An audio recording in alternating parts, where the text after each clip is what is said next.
Here from a low and prone and listless ground, the passion of the first ascent began.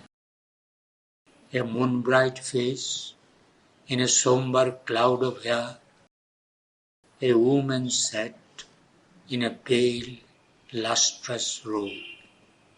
A rugged and ragged soil was her bare seat. Beneath her feet, a sharp and wounding stone. A divine pity on the peaks of the world, a spirit touched by the grief of all that lives.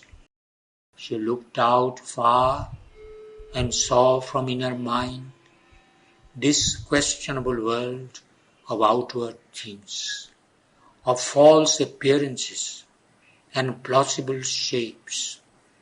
This dubious cosmos stretched in the ignorant void, the pangs of earth, the toil and speed of the stars, and the difficult birth and dolorous end of life. Accepting the universe as her body of old, the mother of the seven sorrows bore the seven steps that pierced her bleeding heart. The beauty of sadness lingered on her face. Her eyes were dim with the ancient stain of tears.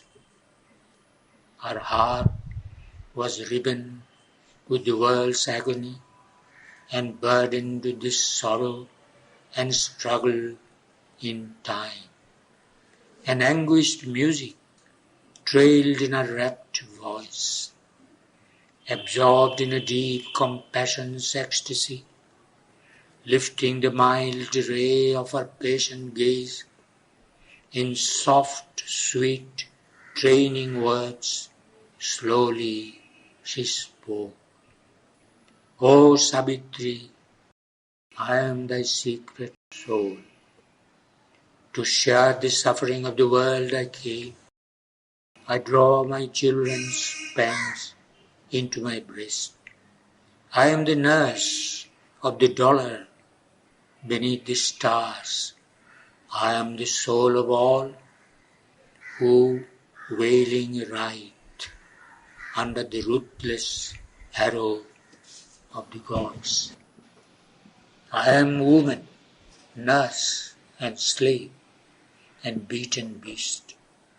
I tend the hands that gave me cruel blows, the hearts that spurned my love and zeal I serve. I am the courted queen, pampered doll. I am the giver of the bowl of rice. I am the worshipped angel of the house. I am in all that suffers and that cries. Mine is the prayer that climbs in vain from earth. I am traversed by my creature's agonies. I am the spirit in a world of pain. The scream of tortured flesh and tortured hearts, fallen back on heart and flesh, unheard by heaven, has rent with helpless grief and wrought my soul. I have seen the peasant burning in his heart. I have seen the slashed corpse of the slaughtered child, heard woman's cry ravished and stripped and hailed amid the bayings of the hellhound mob. I have looked on. I had no power to save. I have brought no arm of strength to aid or slay. God gave me love. He gave me not his force. I have shared the toil of the yoked animal drudge, pushed by the goat, encouraged by the whip. I have shared the fear-filled life of bird and beast, its long hunt for the day's precarious food, its coward slink and crouch and hungry proud, its pain and terror seized by beak and claw. I have shared the daily life of common men, its petty pleasures and its petty cares, its press of troubles and haggard hoard of ills. Heart's a trail of sorrow, hopeless of relief, the unwanted, tedious labor without joy, and the burden of misery, and the strokes of fate. I have been pity, leaning over pain, and the tender smile that heals the wounded heart, and sympathy making life less hard to bear. Man has felt near my unseen face and hands. I have become the sufferer and is more. I have lain down with the mangled and the slain. I have lived with the prisoner in his dungeon cell. Heavy on my shoulders weighs the yoke of time, nothing refusing of creation's load.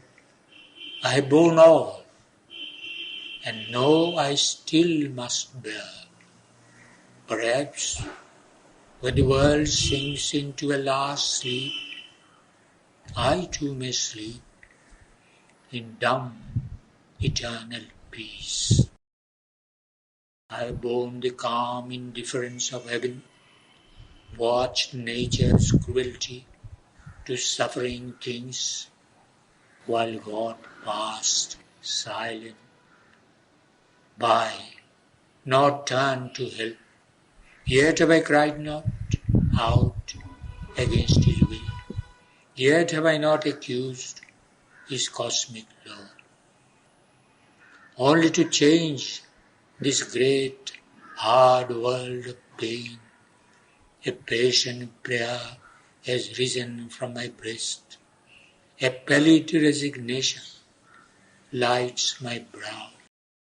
Within me a blind faith and mercy dwell.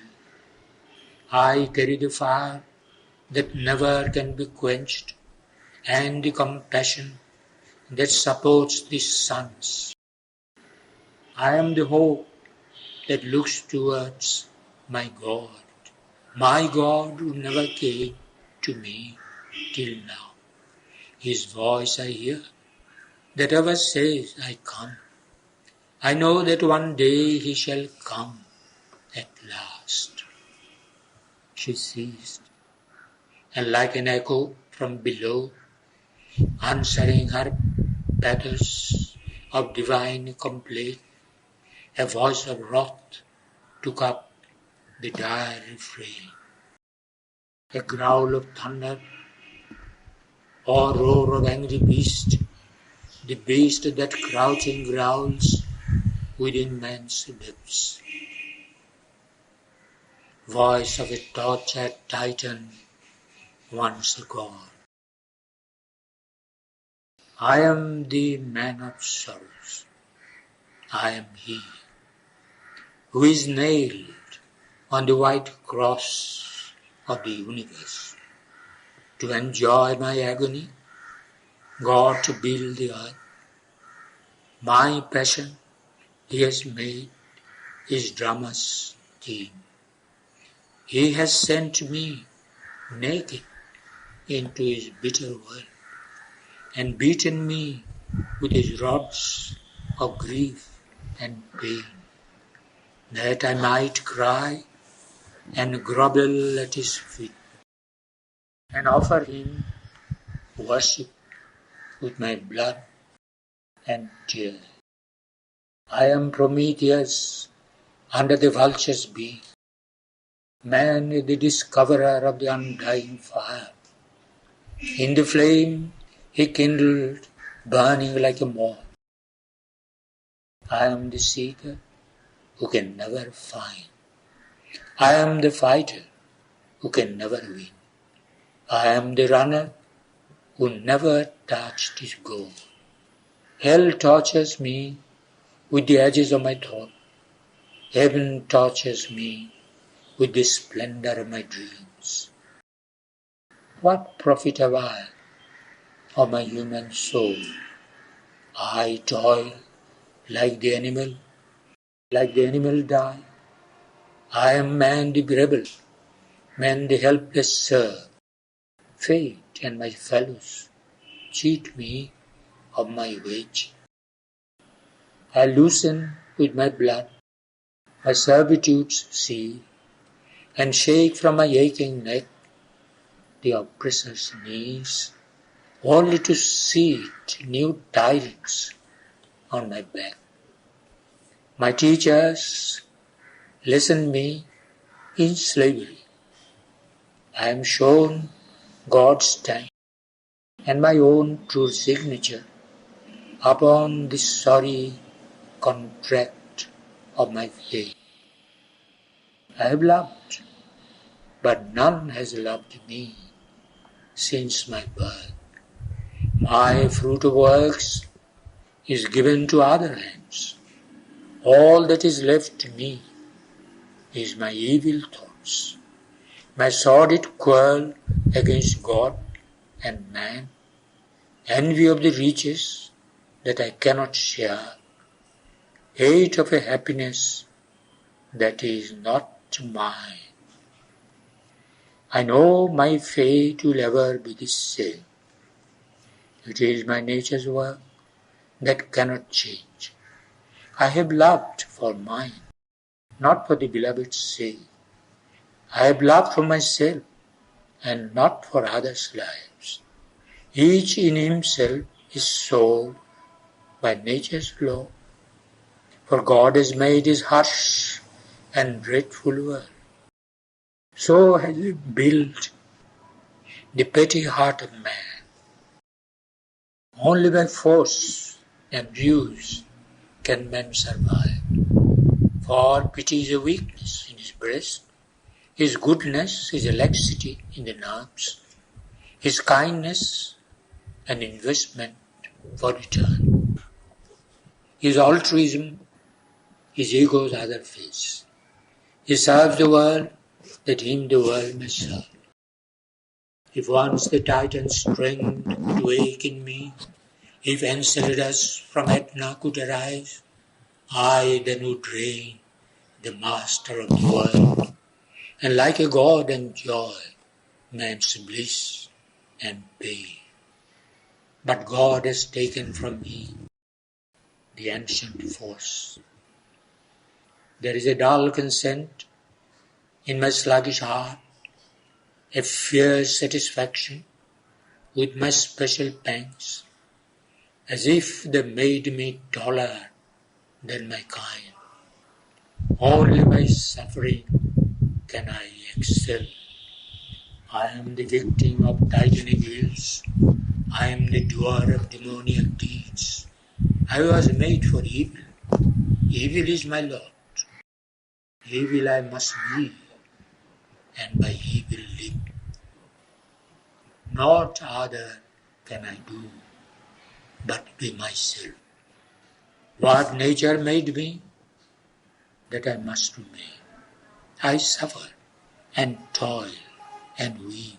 I mourn and hate. And Savitri heard voice. The echo heard, and turning to her being of pity spoke. Madonna of suffering, mother of grief divine, thou art a portion of my soul, put forth to bear the unbearable sorrow of the world.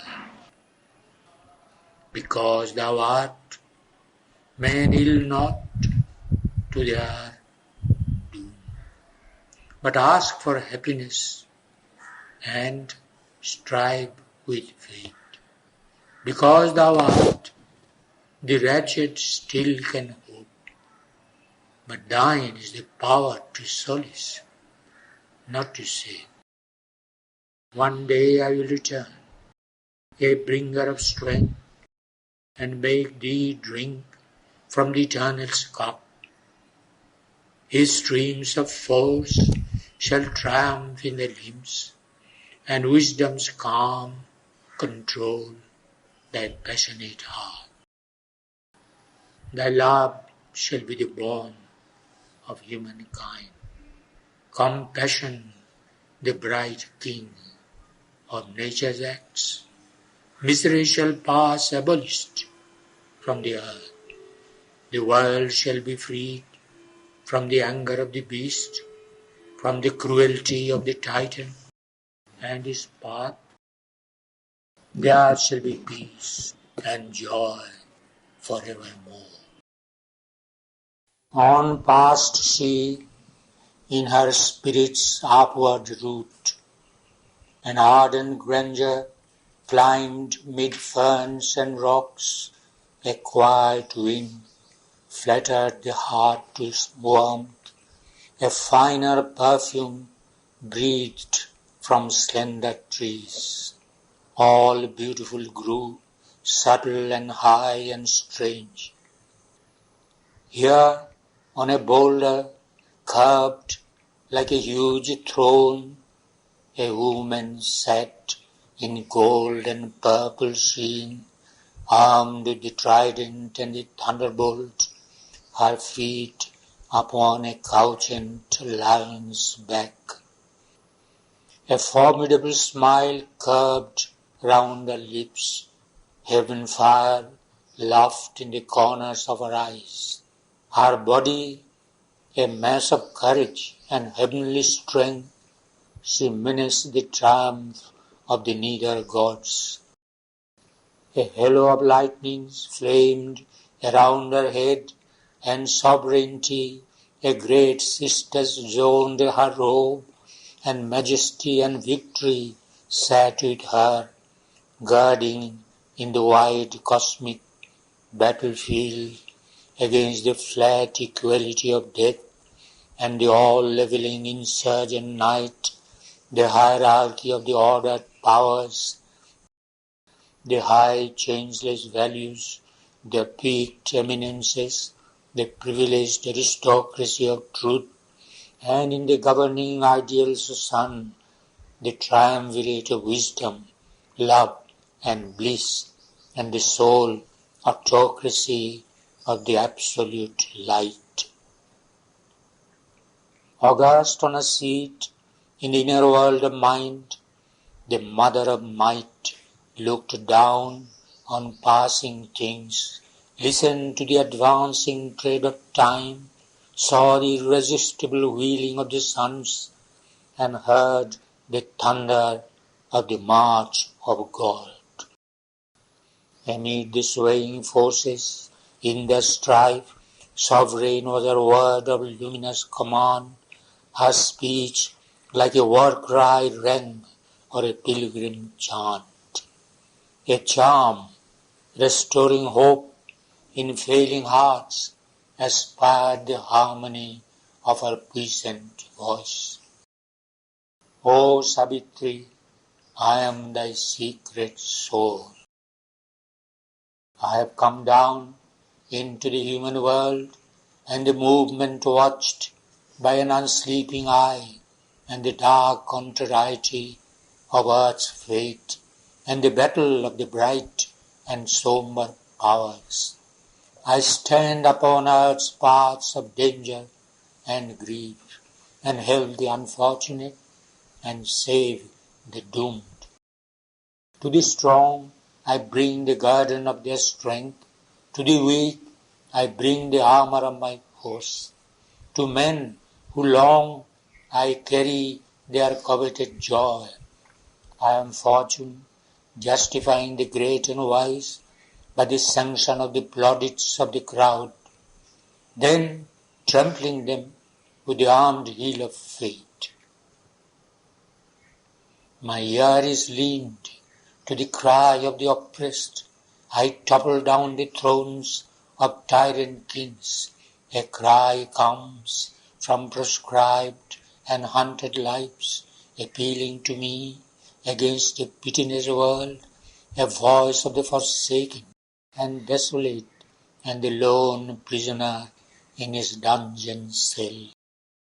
Men hail in my coming the Almighty's force, or praise with thankful tears His Saviour grace. I smite the Titan who bestrides the world, and slay the ogre in his blood-stained den. I am Durga, goddess of the proud and strong, and Lakshmi, queen of the fair and fortunate. I wear the face of Kali when I kill. I trample the corpses of the demon hordes. I am charged by God to do His mighty work. Uncaring, I serve His will, who sent me forth, reckless of peril and earthly consequence. I reason not of virtue and of sin, but do the deed He has put into my heart. I fear not for the angry frown of heaven. I flinch not from the red assault of hell. I crush the opposition of the gods, tread down a million goblin obstacles. I guide man to the path of the divine, and guard him from the red wolf and the snake. I set in his mortal hand my heavenly sword, and put on him the breastplate of the gods. I break the ignorant pride of human mind, and lead the thought to the wideness of the truth. I rend man's narrow and successful life, and force his sorrowful eyes to gaze at the sun, that he may die to earth and live in his soul. I know the goal, I know the secret route. I have studied the map of the invisible worlds. I am the battle's head, the journey's star. But the great obstinate world resists my word, and the crookedness and evil in man's heart is stronger than reason, profounder than the pit, and the malignancy of hostile powers puts craftily back the clock of destiny, and mightier seems than the eternal will. The cosmic evil is too deep to unroot. The cosmic suffering is too vast to heal. A few I guide who pass me towards the light. A few I save. The mass falls back unsaved. A few I help. The many strive and fail. But my heart I have hardened, and I do my work. Slowly the light grows greater in the east. Slowly the world progresses on God's road. His seal is on my task. It cannot fail. I shall hear the silver swing of heaven's gates when God comes out to meet the soul of the world.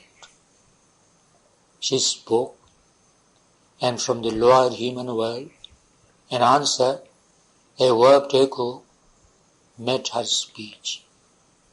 The voice came through the spaces of the mind, of the dwarf Titan, the deformed chained god, who strives to master his nature's evil stuff and make the universe his instrument. The ego of this great world of desire claimed earth and the wide heavens for the use of man.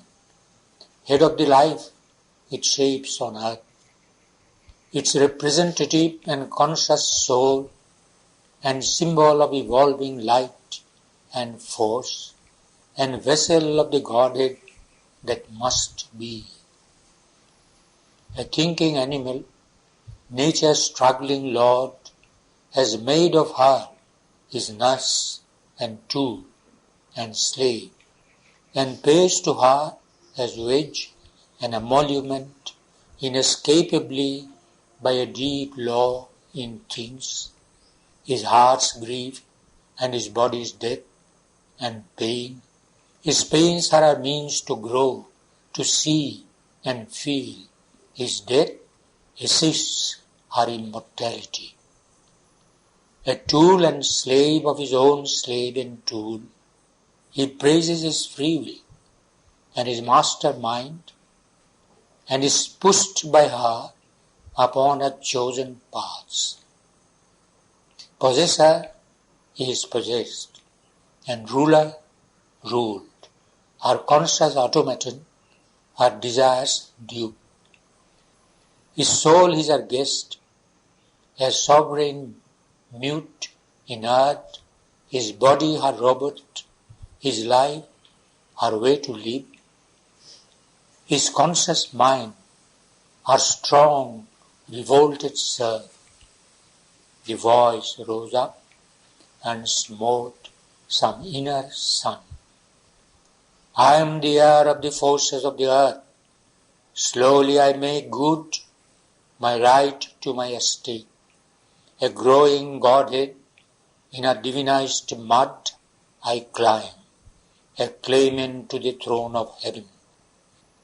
The last born of the earth, I stand the first.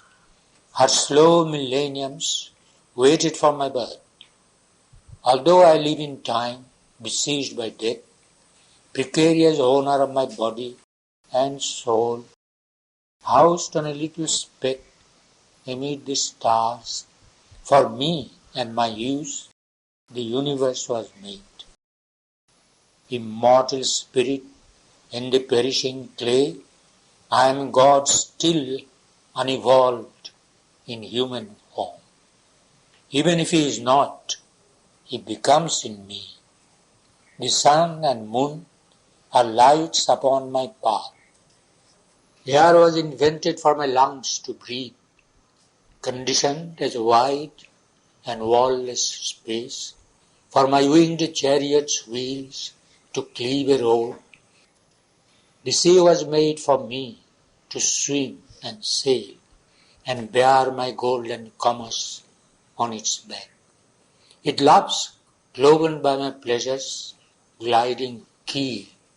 I laugh at its black stare of fate and death. The earth is my floor, the sky my living roof. All was prepared through many a silent age. God made experiments with animal shapes. Then only, when all was ready, I was born.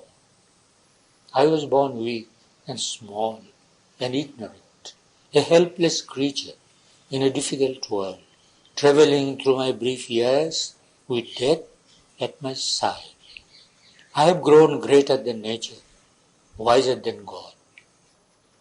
I have made real what she never dreamed. I have seized her powers and harnessed for my work. I have shaped her metals and new metals made. I will make glass and raiment out of milk, make iron velvet, water unbreakable stone, like God in his astuce of artist skill, mold from one primal plasm protean forms in single nature, multitudinous lives, all that imagination can conceive in the mind intangible, remold anew in matters plastic, solid, and concrete. No magic can surpass my magic's skill. There is no miracle I shall not achieve. What God imperfect left, I will complete. Out of a tangled mind and half-made soul, his sin and error I will eliminate. What he intended not, I shall invent. He was the first creator, I am the last. I have found the atoms from which he built the worlds, the first tremendous cosmic energy, missioned, shall lead to slay my enemy king, expunge a nation, or abolish a race. Death's silence leave where there was laughter and joy. All the fissured invisible shall spend God's force to extend my comforts and expand my wealth, to speed my car, which now the lightnings drive, and turn the engines of my miracles. I will take his means of sorcery from his hands, and do with them greater wonders than is best. Yet, through it all, I have kept my balanced thought. I have studied my being. I have examined the world. I have grown a master of the arts of life. I have tamed the wild beast, trained to be my friend. He guards my house, looks up, waiting my will. I have taught my kind to serve and to obey. I have used the mystery of the cosmic waves to see far distance and to hear far words. I have conquered space and knitted close all earth. Soon I shall know the secrets of the mind. I play with knowledge and with ignorance, and sin and virtue my inventions are. I can transcend or sovereignly use. I shall know mystic truths, seize occult powers. I shall slay my enemies with a look or thought. I shall sense the unspoken feelings of all hearts, and see and hear the hidden thoughts of men. When earth is mastered, I shall conquer heaven. The gods shall be my aids, or menial folk. No wish I harbor, unfulfilled shall die. Omnipotence and omniscience shall be mine. And Savitri heard the voice, the word echo her, and turning to her being of power, she spoke. Madonna of might, mother of works and force, thou art a portion of my soul, put forth to help mankind and help the travail of time. Because thou art in him, man hopes and dares. Because thou art, men's souls can climb the heavens and walk like gods in the presence of the Supreme. But without wisdom, power is like a wind. It can breathe upon the heights and kiss the sky. It cannot build the extreme, eternal things. Thou hast given men strength, wisdom thou couldst not give. One day I will return, a bringer of light. Then I will give to thee the mirror of God. Thou shalt see self and world as by him they are seen, reflected in the bright pool of thy soul. Thy wisdom shall be vast, as vast thy power. Then hate shall dwell no more in human hearts, and fear and weakness shall desert men's lives. The cry of the ego shall be hushed within. His lion roar that claims the world as food, all shall be might and bliss and happy force. Ascending still her spirit's upward route, she came into a high and happy space, a white tower of vision, whence all could be seen, and all was centered in a single view, as when by distance separate scenes grow one, and a harmony is made of hues at war. The wind was still, and fragrance packed the air. There was a carol of birds, and murmur of bees, and all that is common and natural and sweet, yet intimately divine to heart and soul. A nearness thrilled of the spirit to its source, and deepest things seemed obvious, close, and true. Here, living center of that vision of peace, a woman sat in clear and crystal light.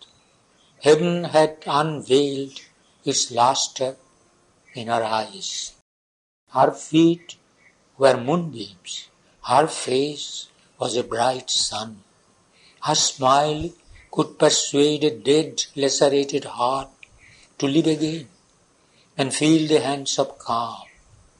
A low music heard became her floating voice. O Savitri, I am thy secret soul. I have come down to the wounded, desolate earth to heal her pangs and lull her heart to rest and lay her head upon the mother's lap, that she may dream of God and know His peace and draw the harmony of higher spheres into the rhythm of earth's rude, troubled days. I show to her the figure of bright gods and bring strength and solace to her struggling light. High things that now are only words and forms, I reveal to her in the body of their power. I am peace that steals into man's war-worn breast. Amid the rain of hell, his acts create a hostel where heaven's messengers can lodge. I am charity with the kindly hands that bless. I am silence mid the noisy tramp of life. I am knowledge pouring on our cosmic map. In the anomalies of the human heart, where good and evil are close bedfellows, and light is by darkness dogged at every step, where his largest knowledge is in ignorance, I am the power that labors towards the best, and works for God, and looks up towards the heights. I make even sin and error stepping stones, and all experience a long march towards light. Out of the inconscient, I build consciousness and lead through death to reach immortal life. Many are God's forms by which He grows in man. They stamp His thoughts and deeds with divinity, uplifts the stature of the human clay, or slowly transmute it into heaven's gold. He is the good for which men fight and die. He is the war of right with titan wrong. He is freedom, rising deathless from our pyre. He is valor, guarding still the desperate pass, or lone and erect on the shattered barricade, or a sentinel in the dangerous echoing night.